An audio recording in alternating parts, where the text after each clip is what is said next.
La recherche du corps de Luther commença avant l'aube. Un brouillard dense et humide s'était épaissi autour des murs du monastère et dès 5 heures du matin, on entendait un bruit sourd dans la galerie ouest, comme si quelqu'un passait ses ongles sur la chaux qui s'y trouvait. Le jour même, le serviteur qui avait ouvert la porte de la cellule tomba fiévreux et 3 jours plus tard, il mourut sans avoir repris connaissance. Luther était couché sur le côté, la bouche ouverte et les yeux enfoncés. Selon l'archiprêtre Johannes, la peau de son visage devint grise. Ses doigts se recroquevillèrent comme s'ils étaient atteints d'arthrite et une substance sombre s'écoula de sa bouche et de ses oreilles. 6 semaines auparavant, le corps ne présentait aucun signe de décomposition.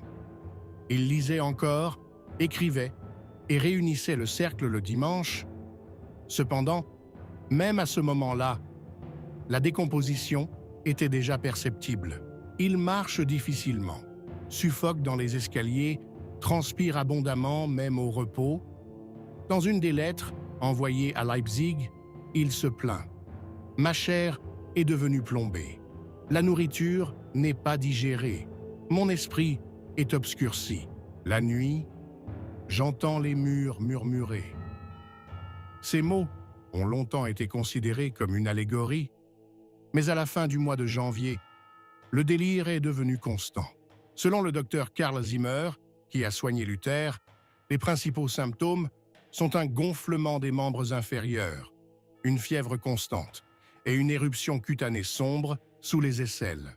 Il prescrit une teinture d'anis, du vinaigre et de la cendre de bois et préconise des saignées abondantes pratiquées 4 fois par quinzaine. Le sang était épais et dégageait une odeur de fer éventé. Dans son dernier rapport, il écrit « Je penche pour une stase de bile noire et une putréfaction des viscères, causée par de la mauvaise vapeur ou de l'humidité impure. Cependant, certains des symptômes ne me sont pas familiers. » Les serviteurs qui s'occupaient de Luther commencèrent à se plaindre. L'un d'eux dit que ses vêtements sont mouillés le matin, comme s'il avait passé la nuit dans un marécage. Un autre affirma que lorsqu'il touchait sa peau, il ressentait un picotement, comme si quelque chose bougeait en dessous. Les gardiens interdisaient aux personnes extérieures d'entrer dans sa cellule. Même ses compagnons les plus proches n'étaient autorisés à entrer qu'un par un et pas plus d'un quart d'heure. Pendant ces jours, des rumeurs se répandent dans le monastère selon lesquelles le maître parle à quelqu'un la nuit. Un novice a déclaré avoir entendu 2 voix, dont l'une était grande et presque enfantine. Lors de son dernier sermon, prononcé dans une chapelle bondée, sa voix s'est brisée. Il parle de la vengeance à venir, dit que Babylone, elle-même, est en train d'enfoncer ses griffes et que le tambour résonne déjà derrière elle. Ensuite, il est tombé dans le silence. Il n'adressa la parole à personne, se contentant de demander qu'on lui apporte du sel, du vin et un crucifix qu'il plaça à sa tête de lit, enveloppé dans un tissu gris. Le scribe note que Luther ne touchait pas au pain, ne buvait que de l'eau et, une fois, de l'urine. Il disait que c'était plus pur que tout ce que Dieu lui donnait maintenant. Des ulcères commencent à apparaître sur son corps, d'abord dans la région de l'aine et sous les genoux, puis sur l'estomac. Certains saignent, d'autres s'ouvrent et laissent suinter du pus avec une odeur d'huile rance. L'un des médecins, invité officieusement de Taurin, soupçonne un empoisonnement. Il affirme que tout porte à croire qu'il s'agit de poisons d'origine végétale, peut-être à base de racines noires et de champignons moulus. Cependant, aucune preuve n'a été présentée. 2 jours plus tard, il disparaît. La légende veut qu'il se soit enfui. Selon les récits des domestiques, il aurait été retrouvé pendu dans les bois, une croix brûlée sur la poitrine. Les serviteurs commencent à abandonner leurs tâches. La sécurité du monastère est renforcée. 3 anciens soldats sont affectés à la cellule de Luther. L'un d'eux témoignera plus tard sous serment. Il se levait la nuit et grattait la pierre. Nous l'entendions. Un jour, il a crié le mot « Verflucht » 8 fois de suite, puis s'est tu. Et le matin, il y avait une fissure dans le mur de sa cellule, comme si on l'avait frappé avec un poing. Mais c'était de l'intérieur. Le dernier mois de sa vie, il n'a pratiquement pas écrit. Il n'en reste que des bribes. Une liste de noms barrés, des prières illisibles, le mot « sang » répété des dizaines de fois. Tous les papiers ont été saisis après sa mort. Officiellement, pour établir une biographie de l'Église. En réalité, ils ont été détruits. Selon la rumeur, un exemplaire aurait été vendu très cher à un marchand d'Augsbourg. Luther y aurait affirmé avoir vu un archange noir se tenir à la porte et exiger le remboursement de son paiement. Le corps retrouvé dans sa cellule présentait un gonflement anormal de l'abdomen, un assombrissement important de la peau du cou et de la poitrine, ainsi qu'une perte partielle des cheveux et des ongles. Selon le rapport du médecin de la ville de Wittenberg, l'autopsie a montré des signes de putréfaction interne caractéristiques du 3e stade de la peste, bien qu'il n'y ait pas de signes externes d'infection. Le foie était poreux, les poumons noircis, l'estomac vide, à l'exception d'un épais sédiment de couleur noire. L'enterrement est reporté. Une odeur si forte émanait du corps que les moines qui accompagnaient le transfert du cercueil ont vomi. L'un d'eux perdit connaissance. Le couvercle fut martelé sans cérémonie. Le cercueil est transporté de nuit. Il y avait des hommes armés à la porte. Certains passants ont essayé de regarder. Ils ont perdu leurs dents. La décision a été approuvée par le conseil municipal, mais n'a pas été expliquée. Dans une auberge voisine, on murmure que Luther n'est pas mort de mort naturelle. Certains parlaient de poison. D'autres disaient que c'était à cause du péché. Un vieil homme a dit qu'il s'agissait d'une punition pour avoir rompu avec l'Église. Le cercueil contenant le corps de Luther est resté 2 jours dans la chapelle intérieure du monastère.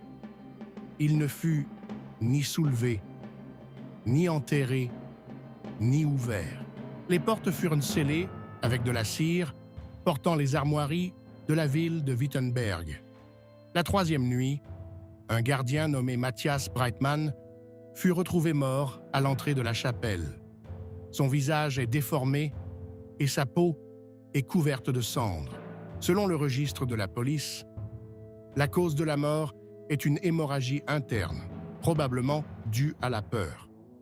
Le corps a été enlevé avant l'aube, sans laisser de traces. Pendant ce temps, dans les salles supérieures du monastère, une réunion se tient. Les représentants de l'école de théologie de Leipzig, arrivés à Wittenberg 2 jours avant la mort de Luther, exigent la divulgation des circonstances. Ils ne sont pas autorisés à voir le corps. La raison invoquée est la menace de la morale et de la superstition. En réalité, il s'agissait de répandre la peur.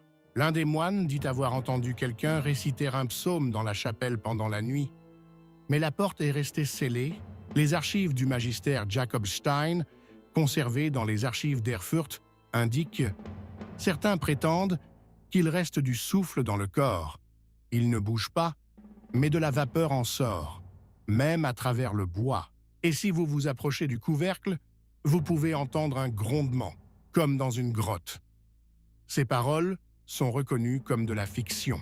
Mais le 4e jour, les murs de la cellule de Luther se sont fissurés et un dépôt de couleur vert foncé est apparu dans la réserve voisine.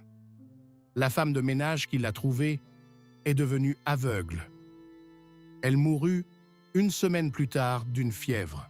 À la même époque, une lutte s'engage pour savoir qui a le droit de parler au nom de Luther. Martin Blommaert, le chef de l'église de Halle, prétendit que Luther lui avait remis de son vivant un parchemin contenant ses dernières instructions. Mais personne n'a jamais vu le parchemin lui-même. Un autre prétendant, le pasteur Otto Kroos, a assuré que Luther s'était préparé à revenir à la doctrine catholique au cours des dernières semaines. Cela provoque la colère des partisans de la Réforme. Des réunions secrètes commencent. En l'espace d'une semaine, 9 frères ont quitté le monastère. L'un d'entre eux fut retrouvé dans les bois, la gorge tranchée et le mot « traître » gravé sur sa poitrine. Le corps ne pouvait pas être embaumé. Lors d'une tentative d'ouverture pour un nettoyage préliminaire, de la vapeur s'est échappée des plaies et a brûlé les paumes du chirurgien. Selon le rapport du médecin Hans Meyer, lors de l'autopsie, le foie a dégagé du goudron noir. Aucun cœur n'a été trouvé. À l'endroit où il devrait se trouver, il y a une cavité remplie de quelque chose de dur comme une pierre. Le soir même, Meyer disparaît. Sa maison a été incendiée. Tout l'étage a brûlé. Des fragments brûlés de diagrammes anatomiques ont été retirés des ruines. Les pasteurs ont insisté sur un enterrement immédiat. La population a exigé des funérailles publiques. Les rues de la ville sont tendues. Des légendes circulent parmi les gens du peuple. Certains ont vu la silhouette de Luther à la fenêtre, d'autres ont entendu sa voix. Une blanchisseuse affirme qu'il lui est apparu en rêve et lui a demandé d'ouvrir le cercueil. Selon le témoignage de l'un des gardiens, des vieilles femmes commencèrent à affluer au couvent, priant à genoux, comme pour obtenir une guérison. Quand on les chassait, elles grattèrent la pierre avec leurs ongles et répétaient « Il n'est pas parti, il est dans le mur, il est dans le mur ». Cela a coïncidé avec l'apparition de rumeurs de bruit dans le mur ouest du monastère. D'abord, un léger tapotement, puis ce qui ressemblait à un raclement ou à un frottement. L'un des moines qui était de garde la nuit a écrit plus tard « On avait l'impression que quelqu'un déplaçait des os à l'intérieur du mur. » Un examen approfondi révèle la présence de vide à l'intérieur. Sur ordre du surintendant, le passage fut à nouveau maçonné. Mais les bruits ne cessent pas. Le 5e jour, le conseil municipal exige un enterrement. La procession est réduite au minimum.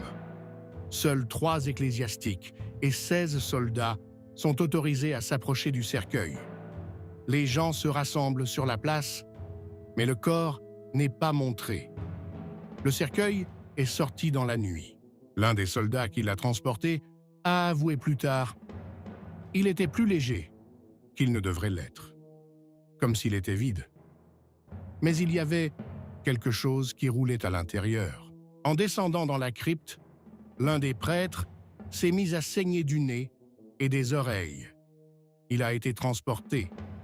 Il mourut 2 jours plus tard. Le cercueil fut fermé par 4 serrures, recouvert de chaux et recouvert de cire. Le monastère fut fermé. On déclara que le lieu de décès de Luther n'était pas un lieu de pèlerinage, mais un sanctuaire privé. Un sanctuaire privé qui ne sera pas consacré tant que la superstition n'aura pas disparu. Entre-temps, dans le nord de l'Allemagne, on commence à dire qu'il n'est pas mort, mais qu'il a été emporté. Un tract paraît à Magdebourg. Le maître est dans le mur. Il écoute. Il reviendra quand nous nous retirerons.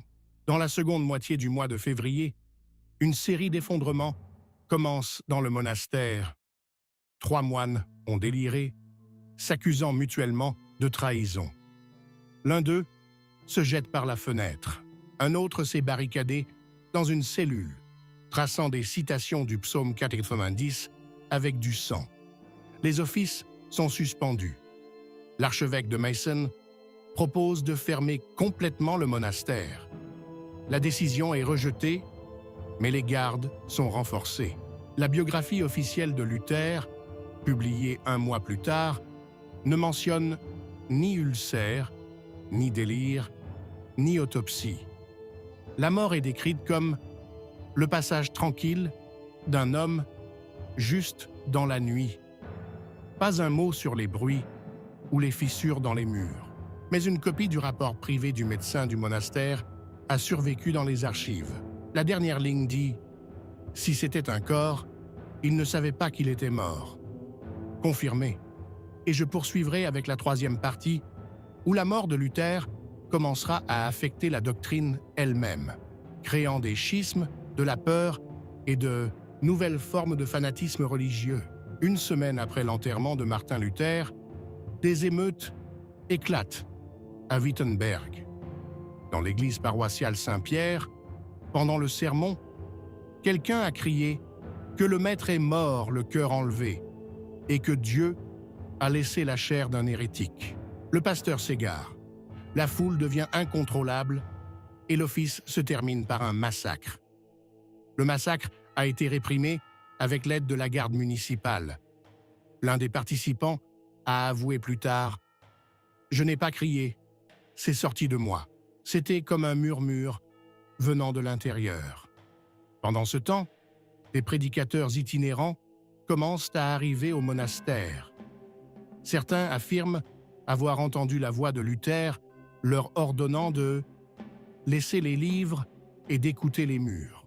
L'un d'eux, un prêtre âgé à la main brûlée, prétendit avoir vu, le jour de sa mort, une ombre de forme humaine se détacher de son corps et pénétrer dans le mur ouest du monastère.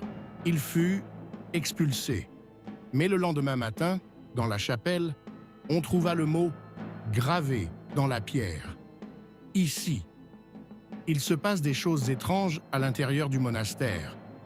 La chaux, sur les murs des cellules, commence à s'écailler. Les moines se plaignent du froid nocturne et de l'odeur nauséabonde qui règne dans les couloirs étroits.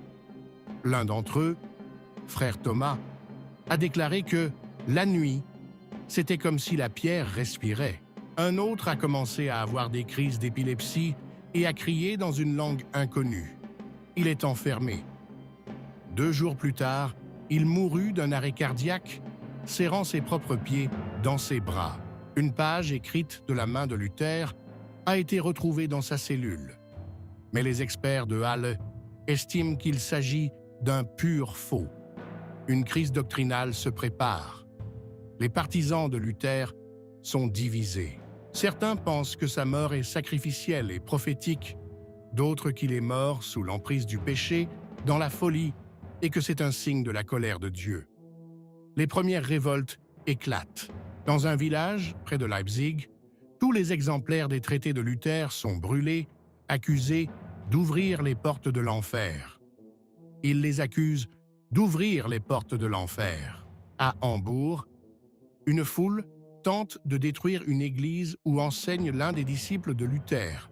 Les participants sont dispersés, mais l'un d'eux crie avant de mourir « Il n'est pas parti, il n'est pas parti, il est entré chez nous, il est entré en nous. » La cellule de Luther était surveillée dans le monastère. Elle resta fermée, mais des changements commencèrent à s'y produire. Le lit en bois s'est fendu et craqué comme sous l'effet d'une chaleur extrême. Les poutres du plafond étaient tachées.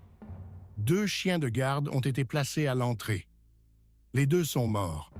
24 heures plus tard, l'écume à la bouche et des traces de griffes sur le ventre. Officiellement, la rage. Officieusement, aucune morsure n'a été constatée. L'un des pasteurs, venu d'Erfurt, a déclaré « C'est une punition pour l'orgueil. Nous avons fondé l'Église sur la chair et non sur l'esprit. Le corps dans lequel la rébellion a vécu est maintenant en train de pourrir et de la fumée s'en échappe. » Et de la fumée s'en échappe, son discours a provoqué une scission dans l'Assemblée. 3 pasteurs refusèrent de donner la communion aux fidèles jusqu'à ce que le Conseil se réunisse. Cela devint un précédent. Les offices furent suspendus à Wittenberg pendant un certain temps. Les habitants de la ville ont commencé à tomber malades. Les enfants d'abord, ils se sont réveillés en hurlant, incapables de parler, se frappant la tête contre les murs, puis les vieillards. L'un d'eux est tombé de fièvre le 5e jour, et avant de mourir, il a répété « Il regarde à travers la pierre, il murmure à travers la maçonnerie ». Les rapports des médecins n'ont relevé aucun signe d'infection, mais dans les archives, scellées par la suite, on peut lire « Les morts sentaient la chaux et la sueur cadavérique ». Sur l'insistance de la garde municipale, le monastère est placé sous surveillance. Mais la 8e nuit, des bruits se firent à nouveau entendre depuis le mur occidental. Les soldats affirment avoir entendu non pas des frottements ou des grondements, mais des paroles. Les mots étaient indistincts, mais le rythme ressemblait à un psaume. L'un d'eux, le capitaine de la garde, se frappe la poitrine en criant « Silence! Silence! Silence !» Il est congédié. Le soir même, il se pend. Sa lettre de suicide ne contenait qu'un seul mot : péché. L'archevêque de Meissen arrive avec une inspection. Il tente d'entrer dans la cellule. On lui ouvre la porte. Il faisait froid à l'intérieur et le sol était recouvert d'une fine couche d'humidité. La pierre sous le crucifix était fissurée et l'air était épais comme de la fumée. L'archevêque ne dit rien. Il sortit en silence, donna l'ordre de briquer l'entrée et de ne dire à personne ce qu'il avait vu. De retour à Meissen, il abandonne son autorité. Un mois plus tard, on trouva sur son corps des ulcères semblables à ceux que Luther avait eus dans ses derniers jours. L'Allemagne du Nord se divise. À Rostock, un groupe de théologiens déclare publiquement qu'une doctrine qui sort d'un corps en décomposition ne peut être pure. En réponse, leurs lettres sont brûlées à Wittenberg. À Göttingen, les protestants attaquent une paroisse catholique, les accusant d'empoisonner le professeur. Le sang coule de part et d'autre. La peur grandit. C'est à cette époque que le monastère est définitivement fermé.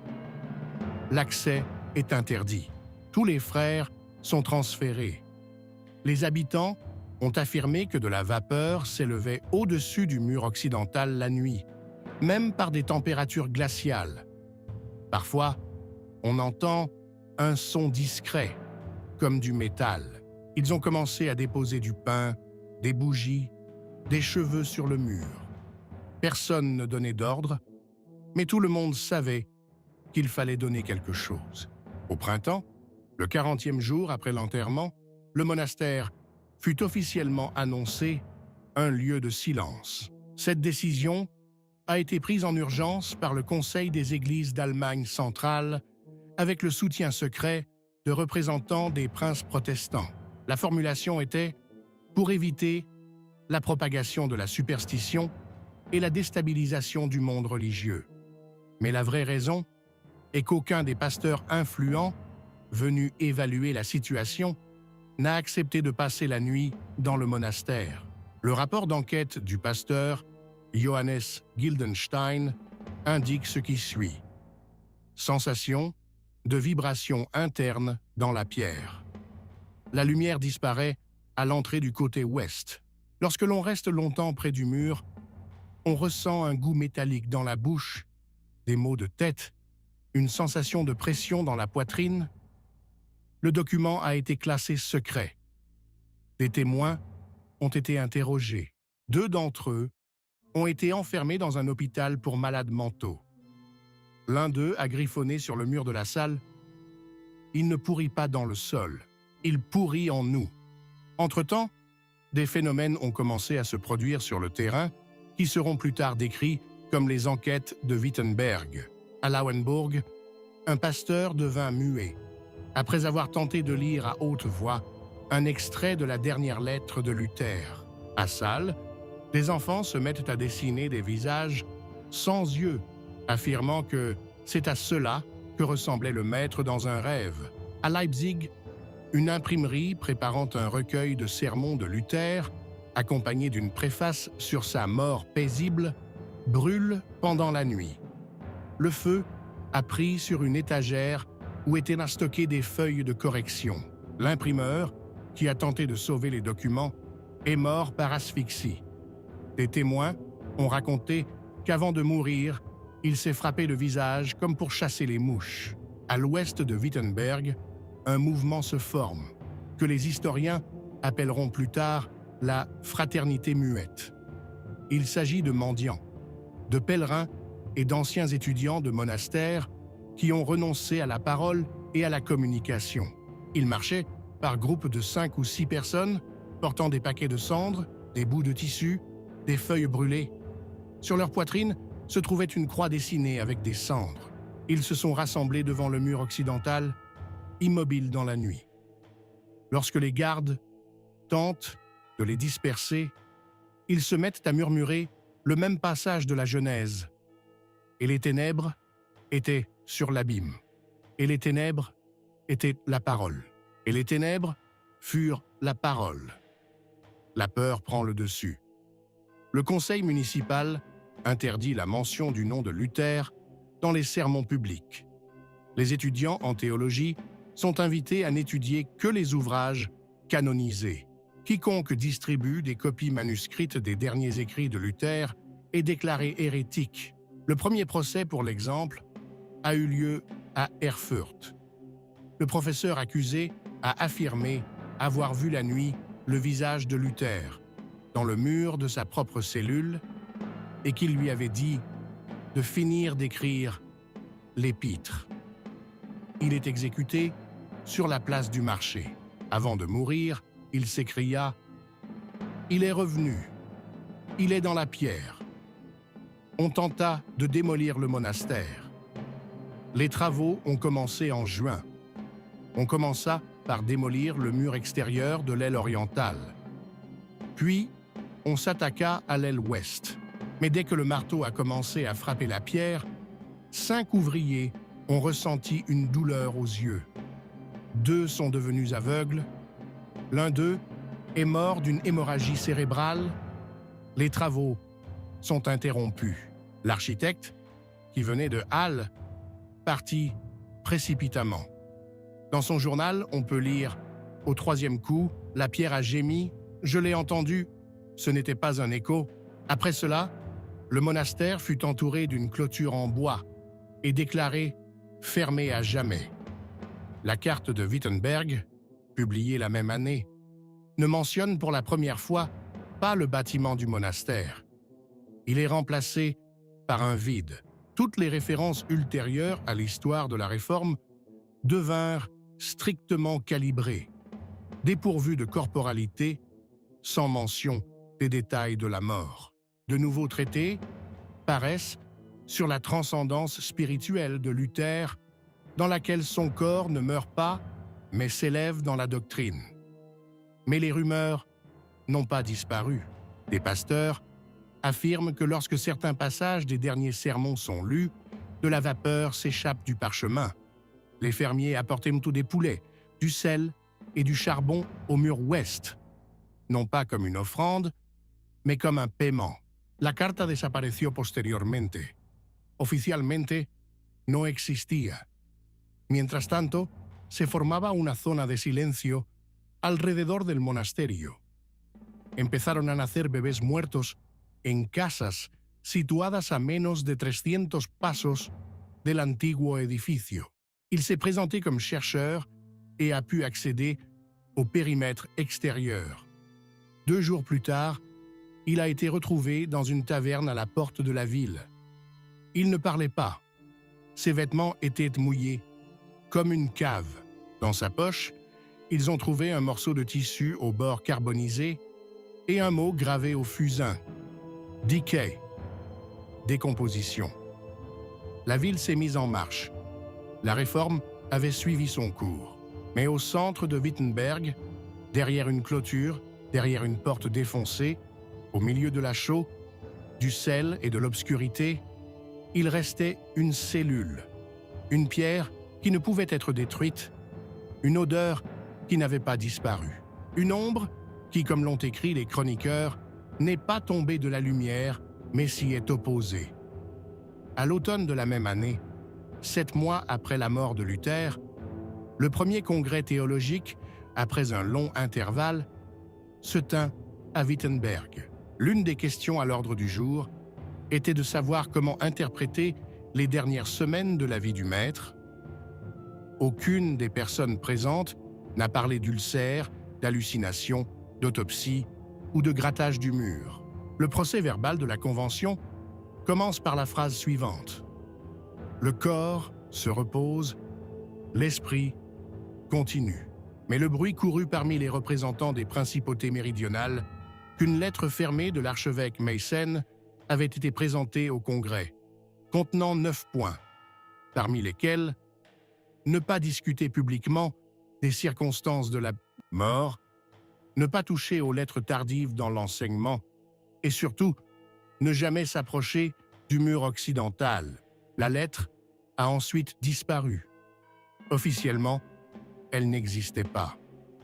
Pendant ce temps, une zone de silence se forme autour du monastère. Des enfants morts ont commencé à naître dans les maisons situées à moins de 300 pas de l'ancien bâtiment. 2 cas sont consignés dans les registres paroissiaux de la ville. L'un avait la peau couleur d'argile, l'autre n'avait pas d'yeux. Les habitants ont commencé à quitter le quartier. Le commerce disparaît. Les murs des bâtiments étaient couverts de sel, alors que personne n'en avait mis. Les chiens évitent l'endroit. Les chevaux hennissent. En décembre, le conseil municipal a organisé une consécration spéciale du périmètre. Des prêtres sont venus d'Eisenach, de Halle et de Zito. 8 psaumes ont été récités. Le matin, 2 prêtres ne se sont pas réveillés. L'un est mort dans son sommeil. L'autre fait un arrêt cardiaque, les yeux ouverts, le visage figé dans une grimace d'horreur. Les corps sont sortis clandestinement. Les registres ont été détruits. Ensuite, les autorités ont pris une mesure symbolique. Une croix de bois sans nom a été érigée sur le site du monastère. Pas de date, pas de signature, seulement une inscription. Ici a été dit ce qui ne peut être oublié. Les gens l'ont pris différemment. Certains pensaient qu'il s'agissait de la Réforme. D'autres pensaient qu'il s'agissait du cri de Luther. D'autres encore disaient « Ces mots ne sont pas les siens ». Au fil des ans, le monastère a été envahi par la végétation. Les murs s'effondrèrent, les passages disparurent, mais la pierre du mur occidental ne s'est pas fissurée. Elle est restée recouverte de mousse. Elle présentait une fissure interne d'où s'échappait la nuit, comme le prétendaient les habitants, un son discret, ni un gémissement, ni un murmure, mais comme une respiration. Au printemps du XVIe siècle, plusieurs étudiants en théologie ont tenté d'organiser un office nocturne dans l'épave. L'un d'entre eux disparut par la suite. 2 d'entre eux furent déclarés malades mentaux. L'Église ne mentionne plus la mort de Luther en détail. Les biographies sont révisées. Tous les symptômes, tous les dossiers médicaux, les lettres, les dénonciations, les témoignages sont détruits, édités, réécrits. Les étudiants ont été contraints de n'apprendre que les premiers écrits. Les lettres récentes ne sont pas publiées. La cellule du monastère n'est plus appelée cellule. On l'appelait simplement vide. Néanmoins, la mémoire populaire a survécu.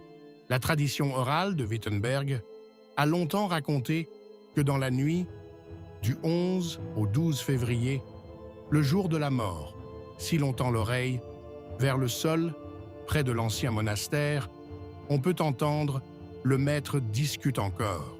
Pas la prière, pas la paix, mais la dispute, avec lui-même, avec son ombre, avec Dieu.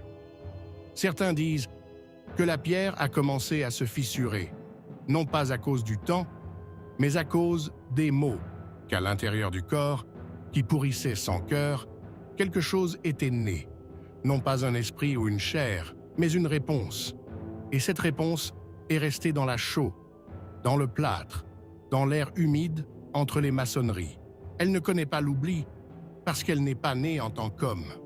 Elle est née de la douleur, du doute, de ce qui n'a pas été dit. Lorsqu'un nouveau bâtiment de l'université de théologie a été construit sur le site du monastère au XVIIe siècle, les bâtisseurs ont refusé d'utiliser la vieille pierre. L'un des ouvriers qui avait livré les blocs de pierre est mort la nuit même. Un clou cassé a été retrouvé dans sa gorge. Le corps de Martin Luther, qui avait enflammé toute l'Europe avec ses mots, a donc terminé son voyage dans le silence. Sa mort n'était pas la fin, mais le début d'une ère de peur silencieuse. La doctrine a survécu, mais l'ombre est restée. Et nul ne sait si elle est restée dans le mur ou si elle est passée dans l'esprit de ceux qui ont essayé de l'oublier. Le jour de sa mort, plus aucune cloche ne sonne à Wittenberg. Il n'y a plus que le vent qui frappe les volets fermés et la chaux froide sous les doigts des gardiens de nuit, dont on dit qu'ils entendent encore quelqu'un marcher à l'intérieur de la pierre.